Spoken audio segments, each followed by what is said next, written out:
All right, welcome everybody. So every so often, in the dying days of a draft format, when you've racked up your kind of 20 or 30 online drafts and you're feeling like there's nowhere left to go, a beautiful thing happens, which is that the Magic Online Cube comes back.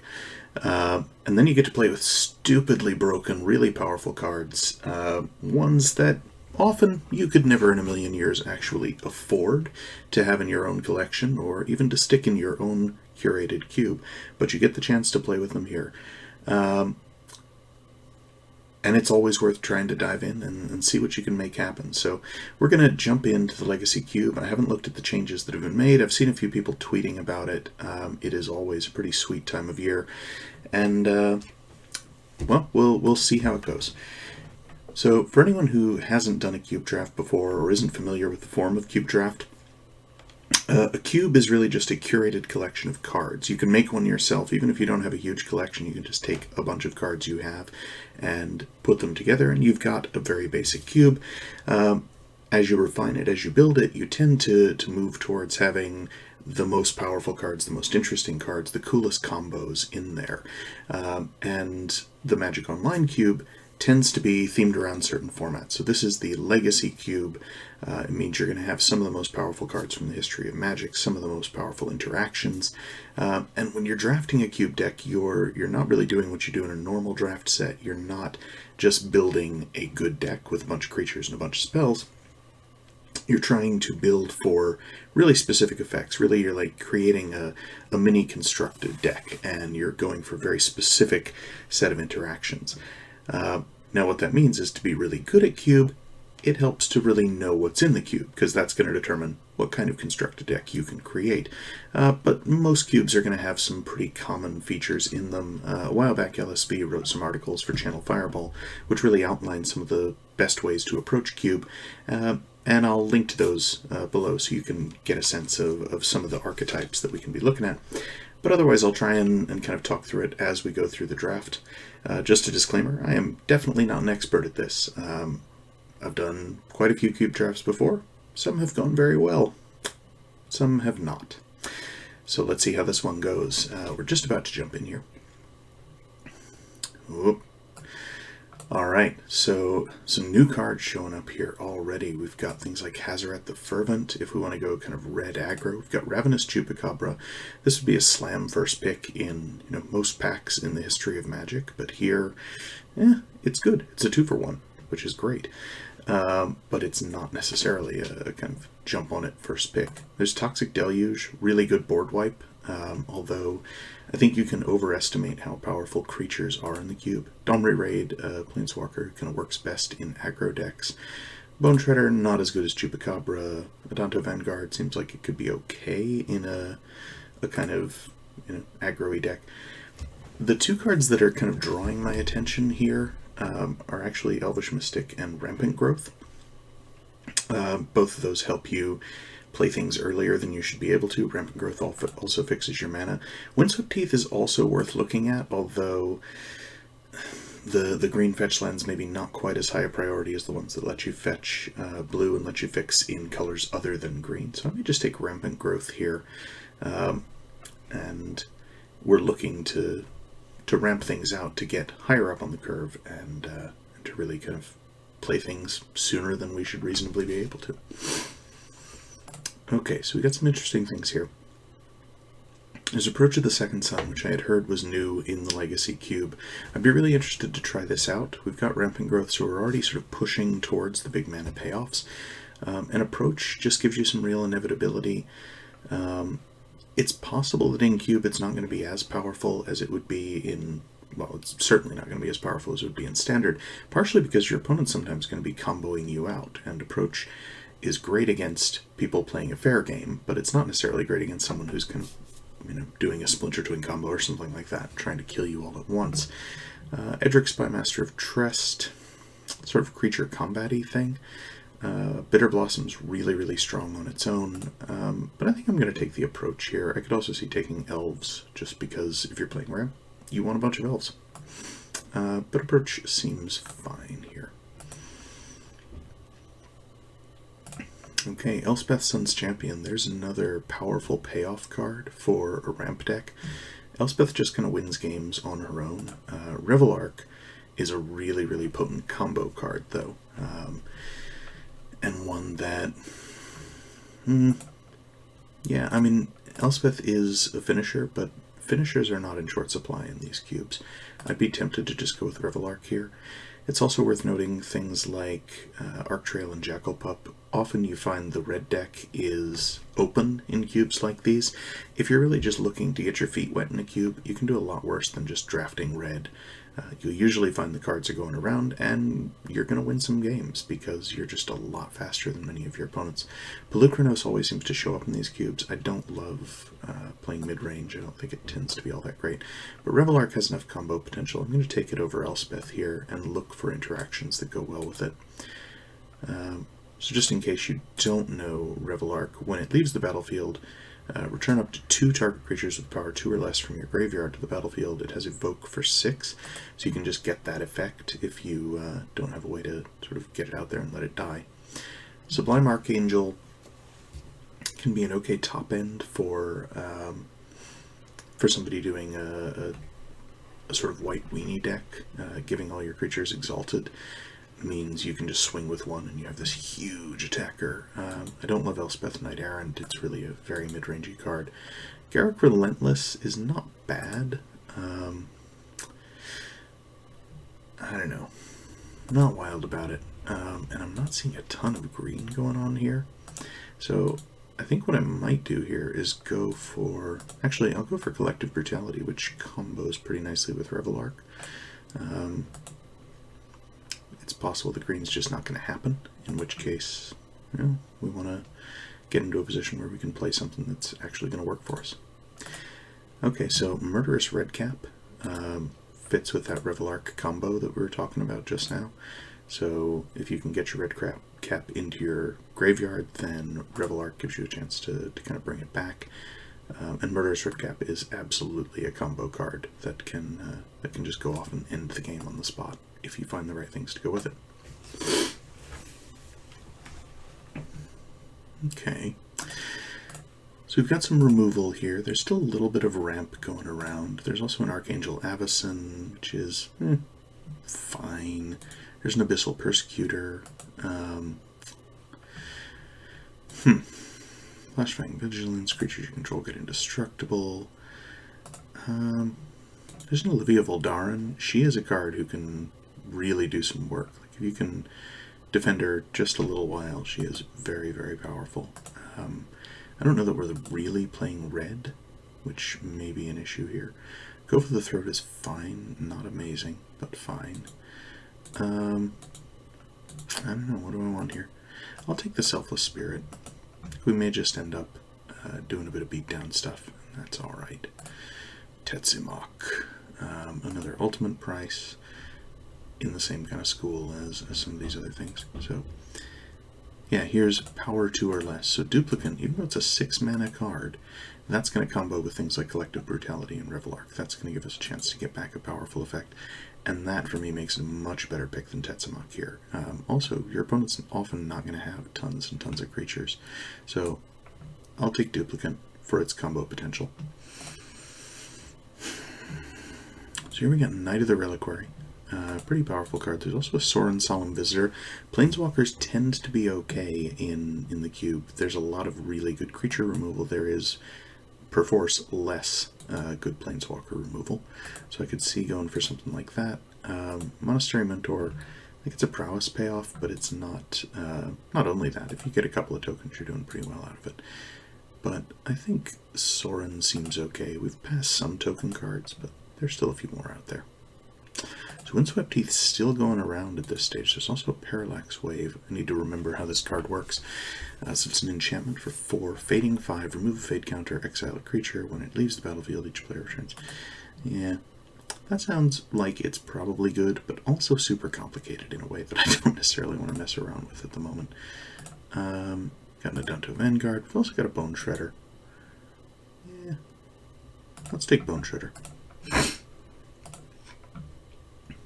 Okay, so we've already got Collective Brutality as a way to stick something in our yard, and here we have an Exhume, a way to get it back out of our yard, so that feels like a pretty nice pickup.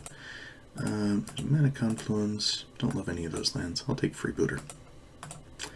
Makeshift Mannequin, another potential way to reanimate things. So we seem to be moving into a reanimator direction, and I'm fine with that.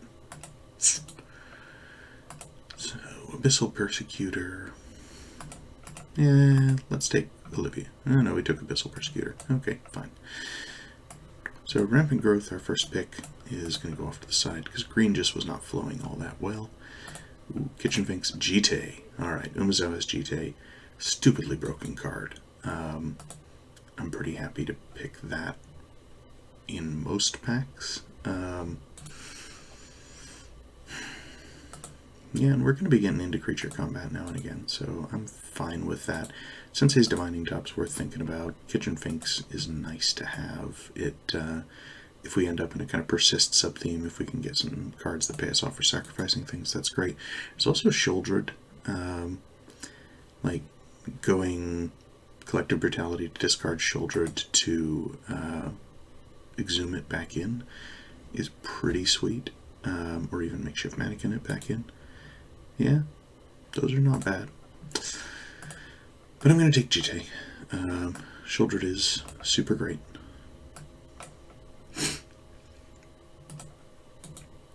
Okay, Will of the Council is a little expensive, but it is pretty powerful here.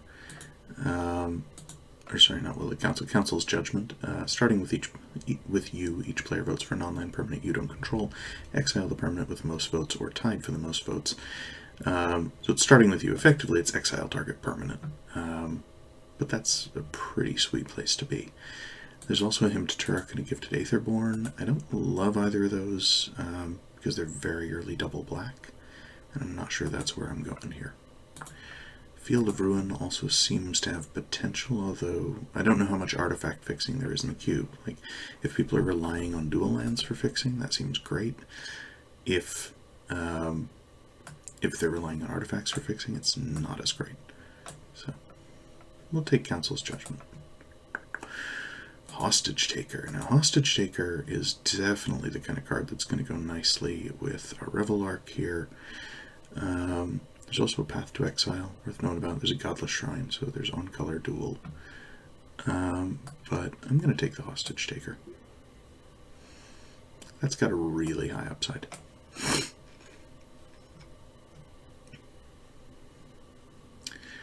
This is Gisela, Linvala the Preserver, both kind of mid-rangey cards. So is a Johnny here. There's a Gatekeeper of Malik here. I'm still not wild about that just because of the double black. I might just take the Arid Mesa. And then kind of keep an eye out for, appropriate lands.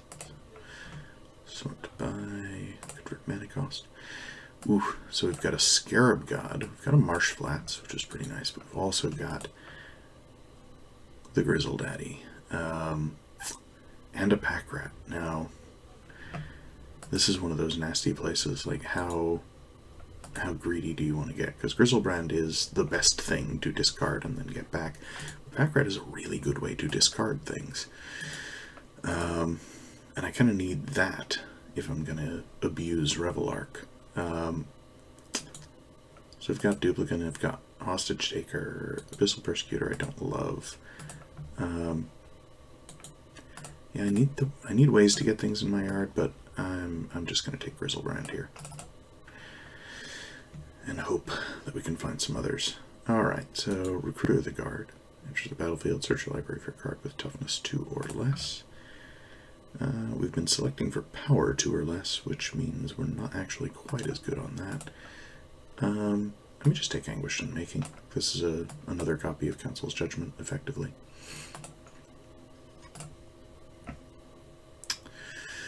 Emiria Angel. Powerful tokens pay off, but we're not really a token stack. I'll just take Nighthawk here. There's a Deccan Stone, which is fine. There's Fiend Hunter and Relic Warder, both solid cards that are going to let us tempo some opponents out. Which one I want? I'm not 100% sure. Both, I think, have some potential. There's also just Hidden Dragon Slayer, which is pretty strong, even just as a lifelinker. We're not big on 2-drops at the moment. I don't know. Yeah, I'll take this guy. I think a case can be made for literally any of them. Ooh, so Shieldred came back around, and this is sort of what I meant when I took Grizzlebrand. I said there are a lot of great finishers, and maybe the right thing to do is take the enabler rather than the payoff, but I didn't. So here we go. There's another payoff, but I'll take another payoff. Okay, so there's a Field of Ruin, there's a Savannah, there's a Gifted Aetherborn. I mean, I guess I'll take the Savannah here. I've got, Godless Shrine, so that's sweet. I've got the ability to splash for green if I really want to now, off of Arid Mesa. And Thragtusk might be the kind of thing that makes it worth it. What does Linvala do again? When she ETBs, if an opponent has more life than you, gain 5 life. I don't know. I can see that being a very relevant sideboard card, so sure, let's take it. I don't think it's main deckable here.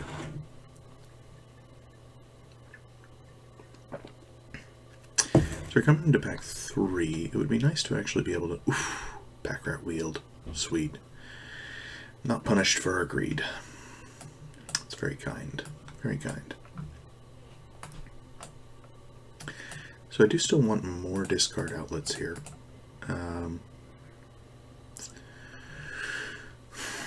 Grave Titans, nice. Dread Return is super nice, though.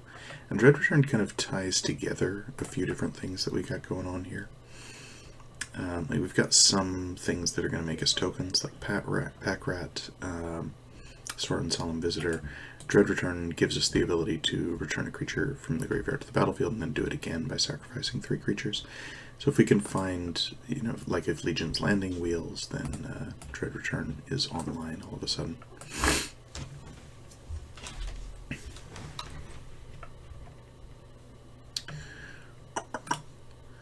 Okay, so there's a Liliana the Last Hope. Top 2 cards of your library in your graveyard.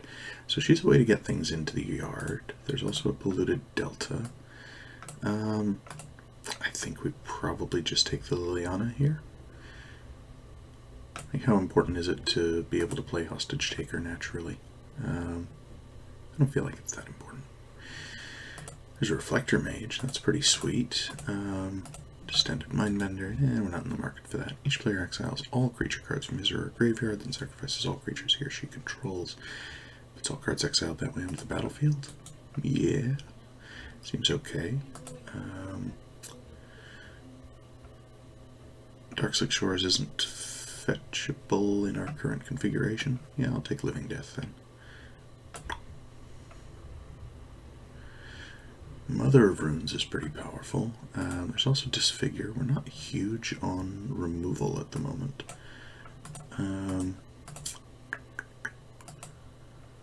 Although Disfigure is very specific removal.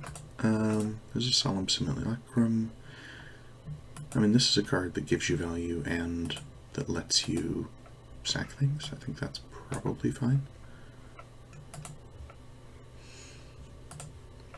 Scrapheap Scrounger. This is something we're kind of fine with exiling, or fine with discarding, because we can bring itself back. Although it's probably not as great here as it could be elsewhere. There's a Glacial Fortress. There's a Liliana Vest. There's Sun Titan. Well, Sun Titan works. Yeah, Sun Titan. Okay. Tidehollow Sculler, I like the look of. Mirren Crusader can be good, especially from the board. Sort of Feast and Famine seems okay. Hypnotic Spectre. Yeah, I'll take Tidehollow Sculler. Seems alright.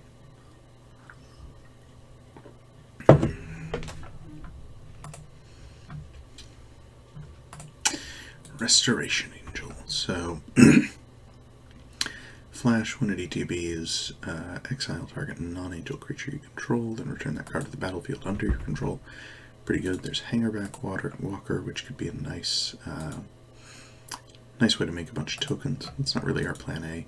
I can even see taking Dragonlord Dramoka out of the sideboard, but I think Resto Angel in combination with, like, we've got a bunch of ETB effects anyway, seems pretty sweet. So there's Vindicate, but actually we've already got Council's Judgment and Anguished Unmaking, and I think Thalia, who makes our opponent's non-creature spells harder to cast, seems like a better call, probably. Especially against people trying to do really sort of unfair things. Does it? Does it? Am I thinking of the wrong deck? Am I thinking more of White Weenie? Do I just want control elements? I don't think so. I think you want to be proactive, generally. Okay, so we got a Legion's Landing. That seems fine to me. We've got enough things that kind of we want to have happen. That getting a creature on the board early seems pretty good. Pernicious Deeds. Sacrifice Pernicious Deed, destroy each artifact, creature, and enchantment with converted mana cost X or less. Certainly has potential. There's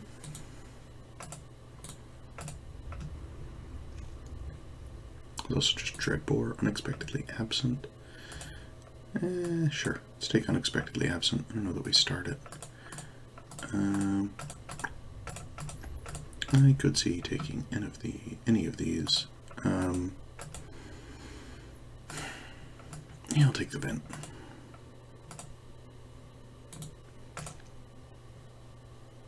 Don't love any of these. There's a Glacial Fortress, which still doesn't really help me splash Hostage Taker. There's Liliana Vess. She's a way to discard. I'll take Mirren Crusader for the board, sure. And a Lake Kodama's Reach. See, this makes me think Green Ramp should have been open, but I don't feel like we were seeing that as we went around. Maybe I just tuned it out. Okay, let's get down to building and see where we ended up.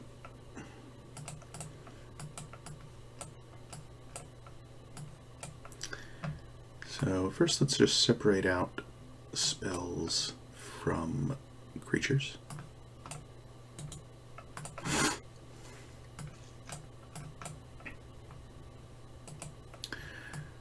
Okay. So I think Hidden Dragon Slayer can go, and we can bring that in from the board if we need to. If we're getting beaten down pretty aggressively, then giving, having a creature with lifelink is going to be important to us. Selfless Spirit is going to protection from board wipes, which is fine. Like, we've got Pack Rat, so I think you play Selfless Spirit. Tide Hollow Sculler is nice, and in the late game, it's a sort of fun little combo with Resto Angel. That's probably Magical Christmas Land. I guess, no, we're not likely to get in a situation where we're kind of blinking it and then being able to do that trick off of something like... No, we can't do it with Revelar because Resto Angel is too strong. Okay. Abyssal Persecutor I don't think really belongs in the deck. I mean, I guess we do have a way to sack a creature. Otherwise we might be in a position of, like, hitting it with a removal spell.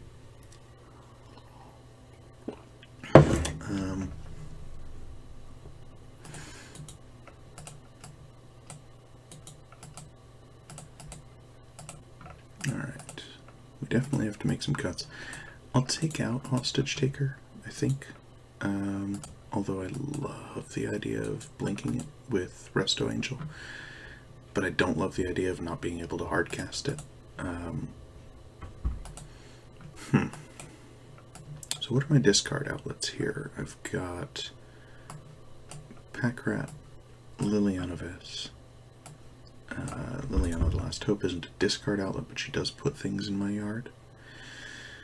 I've got Collective Brutality, which is a really good discard outlet, and then my reanimation effects. are here, and that's probably a little bit backwards. What else do I have? Revelark.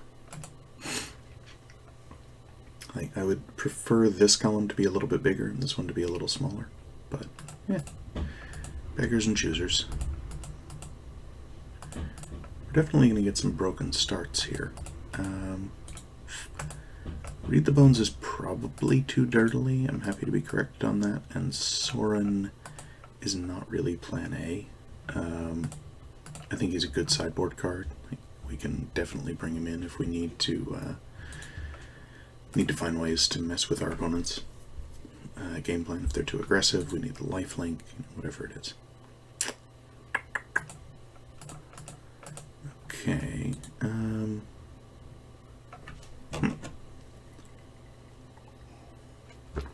I guess Shoulder does enable our nuttiest combo shenanigans.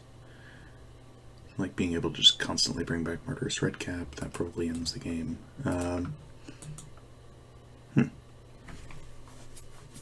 Yeah, if you resolve Shieldred, especially in the mid game, you just win. Early in the game, we want Grizzlebrand more than we want Shieldred, but that's just crazy. At the beginning of your upkeep, return target creature from your graveyard to the battlefield. At the beginning of each opponent's upkeep, that player sacrifices a creature. That's just gross. I guess Living Death. Yeah. I mean, it's a board wipe plus reanimation.